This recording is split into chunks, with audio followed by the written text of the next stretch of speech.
Bismillah, brothers. We're about to dive into a surah that we all recite in every single prayer, multiple times a day. But how often do we really stop and think about its weight, its meaning, its power? Today, we're going deep into the heart of our Salah, Surah Al-Fatiha. Right from the get-go, we need to understand just how special this chapter is. This isn't just a regular hadith, it's a Hadith Qudsi, meaning these are the direct words of Allah Almighty Himself. And in it, He says He has divided the prayer, As-Salah, between Himself and us. In the Mufassirun, the scholars of tafsir, they tell us that the prayer He is referring to here is Surah Al-Fatiha itself. This establishes it right away as a direct conversation, a sacred dialogue between you and your Lord. So to truly appreciate this conversation, we've got to understand the identity of this surah. I mean, what's in a name? Well, in the case of Al-Fatiha, pretty much everything. Its main name, Al-Fatiha, literally means the opening. It's the key, the gateway to the entire Quran. It's the very first chapter that welcomes you into the divine words of Allah.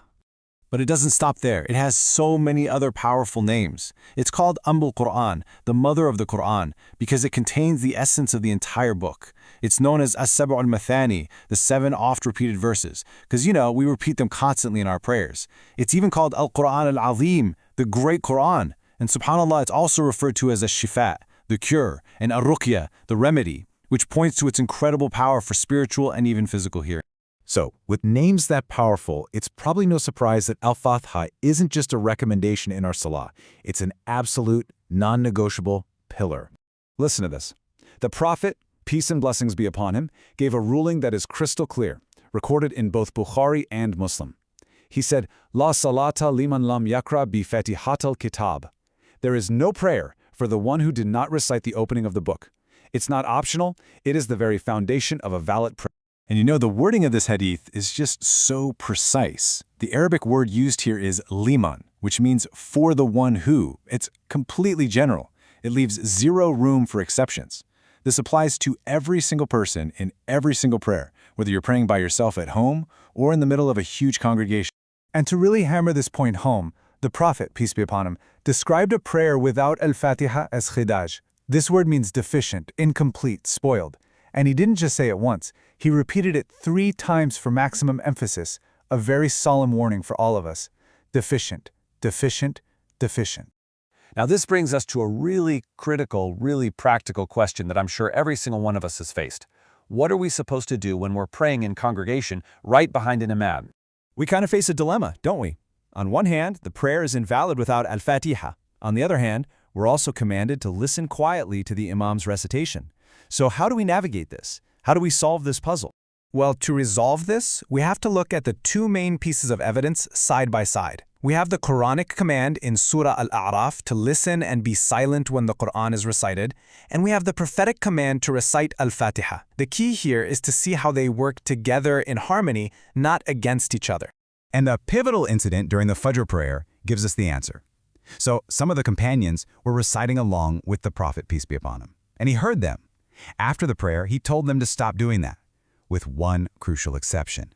He said, do not do so except with Quran, except with Surah Al-Fatiha.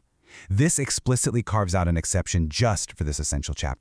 And the great companion Abu Huraira, may Allah be pleased with him, gave us the simple, practical solution. When someone asked him directly, what do I do when I'm behind the imam? He said, recite it to yourself, quietly, in your breath, without disturbing anyone around you. So let's put it all together. The reconciled practice is this. That command for silence, it applies to all the recitation except for Al-Fatiha. An imam should ideally pause after reciting Al-Fatiha to give the followers a moment. And we, as followers, fulfill our obligation by reciting it silently to ourselves. This way, both divine commands are perfectly honored. All right, so now that we understand the why and the when, let's finish up with the how. How do we begin our recitation correctly? This leads us to a very common question in fiqh, in jurisprudence. Is the Bismillah, Bismillahir Rahmanir Rahim, actually considered the first verse of Surah Al-Fatiha? The answer to this affects how we recite it in our prayer.